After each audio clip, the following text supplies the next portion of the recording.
Hello, good evening everyone and welcome to the class. This is your Jagrata night. We are starting with the first lecture. Welcome to the class, dear learners. My name is Dr. Pritika and I am your English educator at an academy, right? So basically I'm a dental surgeon by profession and educator by passion.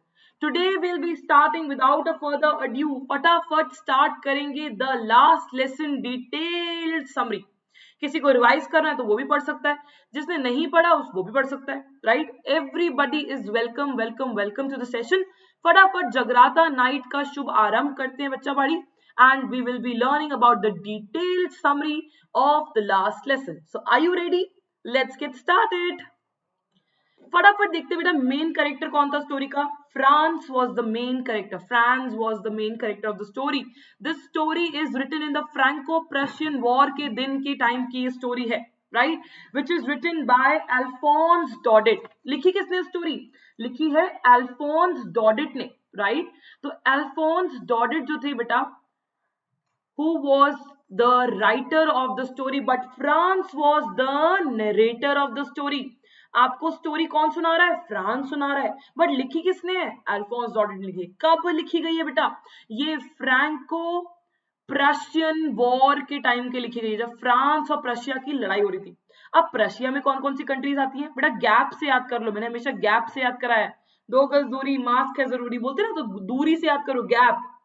एक तो आती है बच्चों Germany, दूसरी आती है Austria और तीसरी आती है पोलैंड.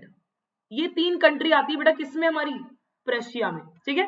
आगे जाके यूनिफिकेशन ऑफ जर्मनी जब हुआ, ऑटो वन बिस्मार्क के टाइम की बात हो रही है, राइट? तो Franz is afraid to go to school. इसके साथ साथ एक और कैरेक्टर स्टोरी में जिनका नाम है M Hamel. M Hamel was the other character in the story. और वो कौन थे बेटा? वो फ्रेंच लैंग्वेज के टीचर थे. फ्रेंच लैंग्वेज के टीचर थे. तो यहां तक समझ में आया? 2 मेन कैरेक्टर थे स्टोरी में, एक तो फ्रांस और दूसरा था M Hamel. Okay, so Franz is afraid of going to school as he has not learn participles. Franz को उस दिन उसका बहुत ज्यादा डर लग रहा था, बिकॉज उसने पार्टिसिपल्स नहीं पढ़ा था और उसका स्कूल में टेस्ट था.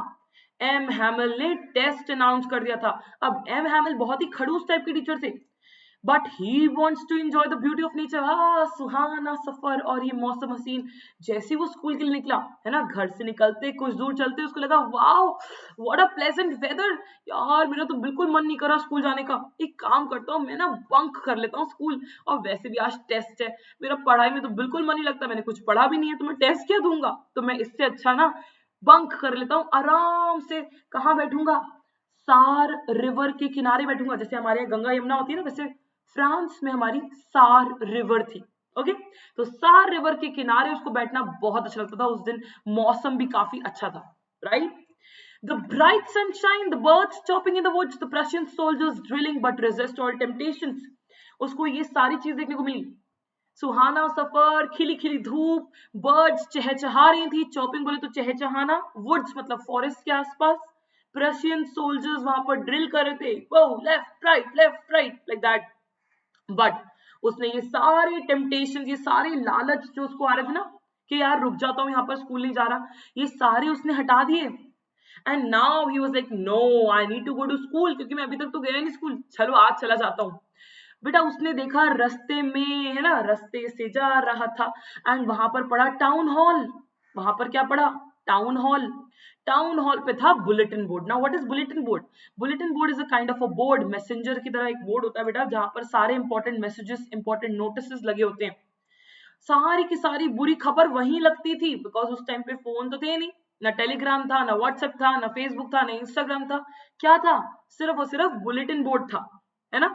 वहीं पर सारी खबर लगती थी. जो भी बैटल्स हार गए, जो भी युद्ध हार गए, जो भी ड्राफ्ट्स आए, जो भी ऑर्डर्स आए, जो भी कमांडिंग ऑफिसर्स के ऑर्डर्स आए, वो सब चीजें वहीं लगती थी. Now wondered what it could be now. अब उसको लगा यार अब कौन सी बुरी खबर आ गई, अब कौन सी बुरी खबर आ गई वहां पर. The change he notice in the school. अब बेटा उसको ना उस दिन कुछ ना बहुत स्ट्रेंज लगा जब वो स्कूल में गया. वैसे तो बहुत हसल एंड बसल होता था, बहुत सारी आवाज आती थी, कमोशन होता था. What is commotion? लोगों के चलने से जो कंफ्यूजन और भीड़ होती है, नॉइज होता है, उसको बोलते हैं कमोशन. बहुत ही स्ट्रेंज लग रहा था उसको. Instead of noisy classrooms, everything was quiet as Sunday morning. उसको लगा भाई मैं संडे को स्कूल आ गया हूँ क्या, इतनी शांति, ओ माय गॉड, ऐसा लग रहा है संडे को स्कूल आ गया हूँ, पता नहीं लग रहा कहाँ पर है, क्या हो रहा है, इतनी शांति है।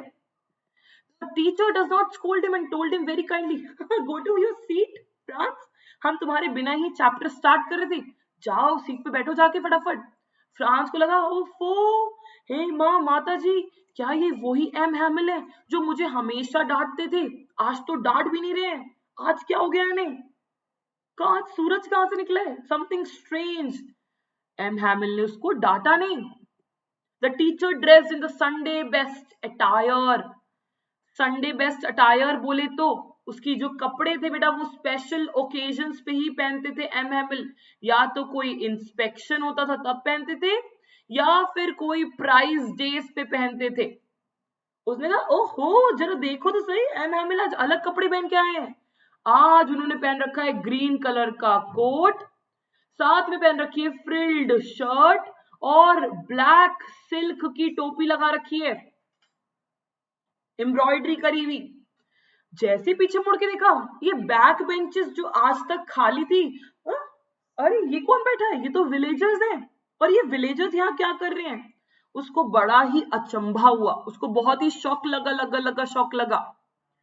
अब उसको ट्रिब्यूट पे करने के लिए आए थे वो एम हैमिल की 40 साल की सर्विस, बिकॉज बेटा बर्लिन से आ चुका था notice that French will no longer be taught in the schools of Alsace and Lauren.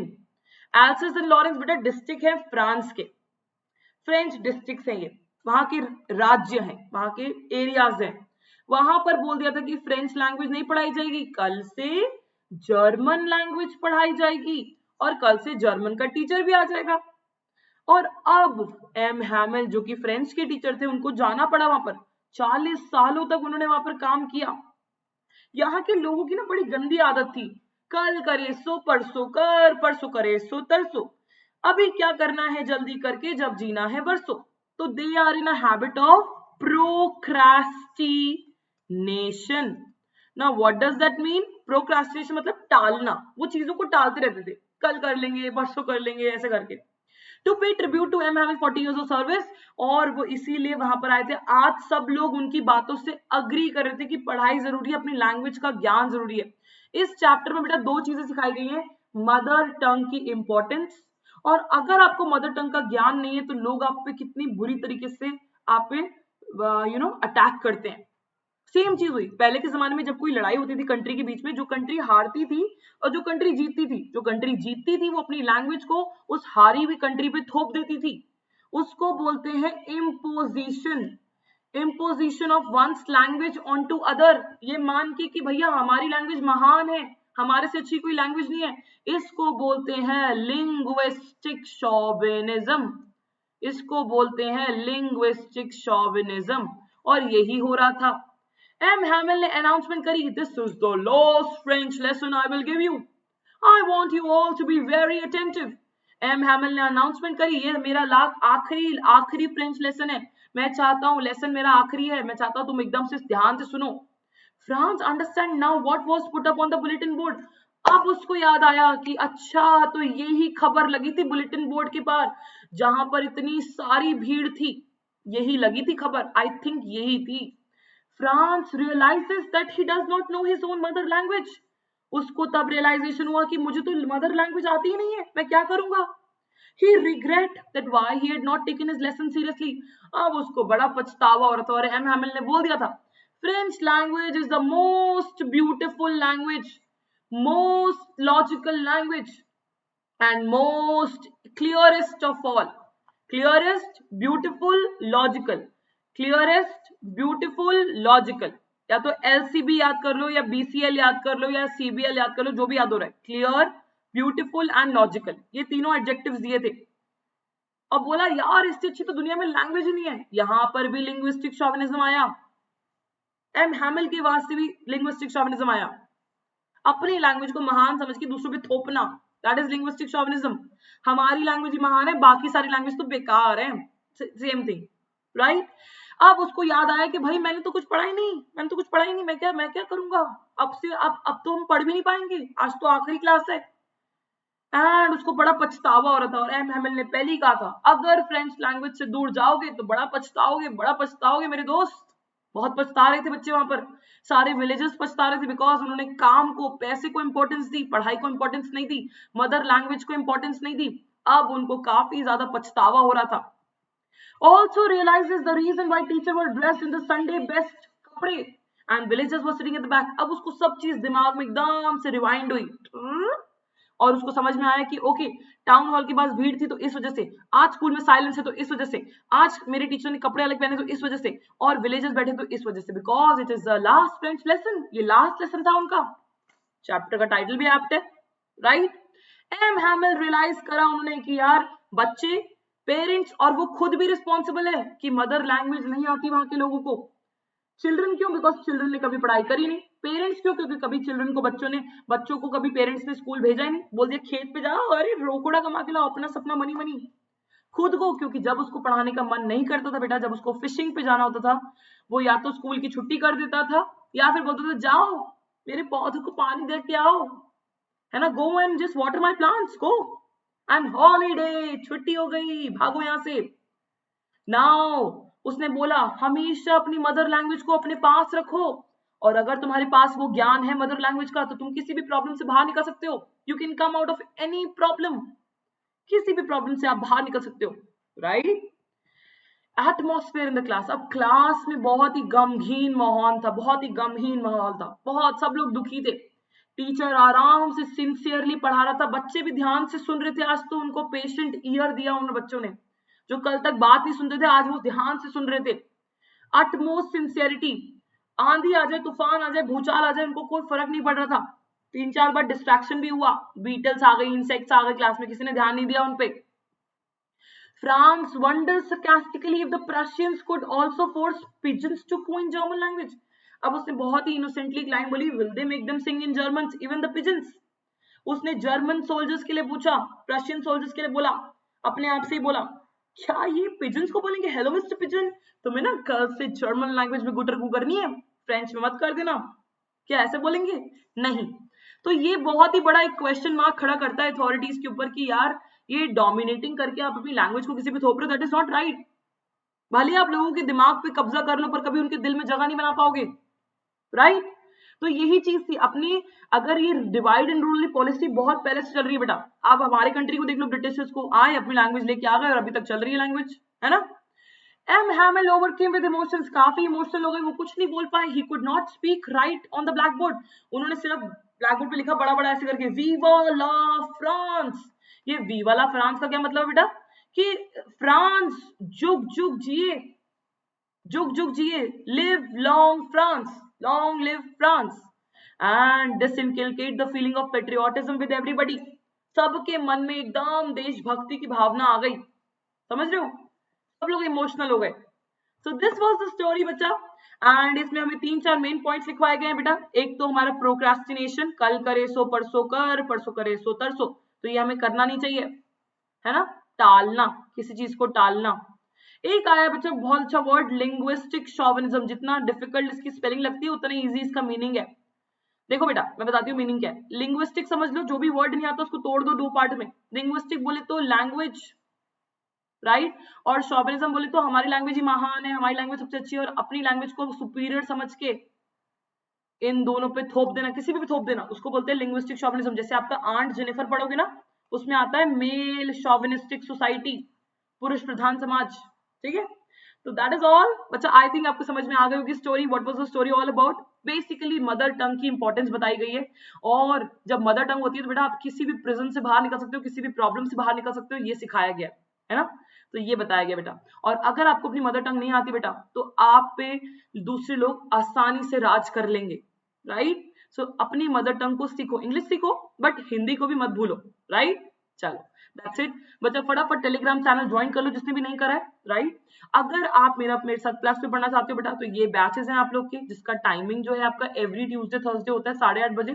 तो आप लोग मेरे को ज्वाइन कर सकते हो बेटा, मेरे साथ साथ बहुत सारे other top educators of the country पढ़ा रहे हैं आपको, राइट। मेरी प्रोफाइल है अनअकैडमी पे, जाके मुझे फॉलो कर सकते हो ताकि कोई भी क्लास आपकी मिस ना हो, राइट। अपने डाउट पूछ सकते हो, दिन हो या रात, सुबह हो या शाम, अनअकैडमी है आपके साथ हमेशा हमेशा के लिए, राइट। तो अपने डाउट पूछने में बिल्कुल भी हिचकिचाना नहीं है, ओके फटाफट अपने डाउट पूछ लो, राइट। एंड बेटा ये आपका है चैनल, जिसने भी नया आया बच्चा वो आप सब्सक्राइब कर लो और बेल आइकन दबाना बिल्कुल मत भूलना, ताकि आपकी नोटिफिकेशन मिलती रहे। अनअकैडमी कॉम्बैट इज बैक बेटा, 23rd को है नया कॉम्बैट जो आ रहा है बेटा 1 PM पे, तो ये अटेंड करना बिल्कुल मत भूलना, स्पेशली क्लास 12th के स्टूडेंट्स। आपके पास चांस है स्कॉलरशिप जीतने का 1 करोड़ की, साथ में बहुत सारे अमेजिंग अमेजिंग प्राइजेस भी मिलते हैं, राइट। तो एनरोल करो, अभी देख क्या रहे हो, इंग्लिश हिंदी दोनों में अवेलेबल है। आपको कोड चाहिए होगा एनरोलमेंट के लिए, मैं आपको कोड दे रही हूँ बेटा, फ्री ऑफ कॉस्ट आपका एनरोलमेंट हो जाएगा। Just use this code craze to enrol in this combat. अब ये एकेडमिक ऑफर चल रहा है बेटा, अगर आप 12 मंथ्स का सब्सक्रिप्शन लेते हो तो आपको 2 मंथ्स का सब्सक्रिप्शन मिलता है बिल्कुल फ्री। तो what are you waiting for guys, preparation करो। Pandemic, let pandemic not stop your preparation to achieve your goals, है कि नहीं। तो बेटा ये कोड याद रखना, और इससे आप जितनी भी फ्री क्लासेस है अनअकैडमी पे सब अनलॉक कर सकते हो, राइट। क्विज कर सकते हो, कोई भी क्लास, स्पेशल क्लास अटेंड कर सकते हो, और अपना सब्सक्रिप्शन लेना तो आपको ये दिलाएगा 10% ऑफ। तो do not forget the code and stay connected. जिसने भी अनअकैडमी का लर्निंग ऐप डाउनलोड नहीं करा है फटाफट कर लो जाके, एंड मिलते हैं नेक्स्ट सेशन में। Till then take care, stay safe, bye everyone.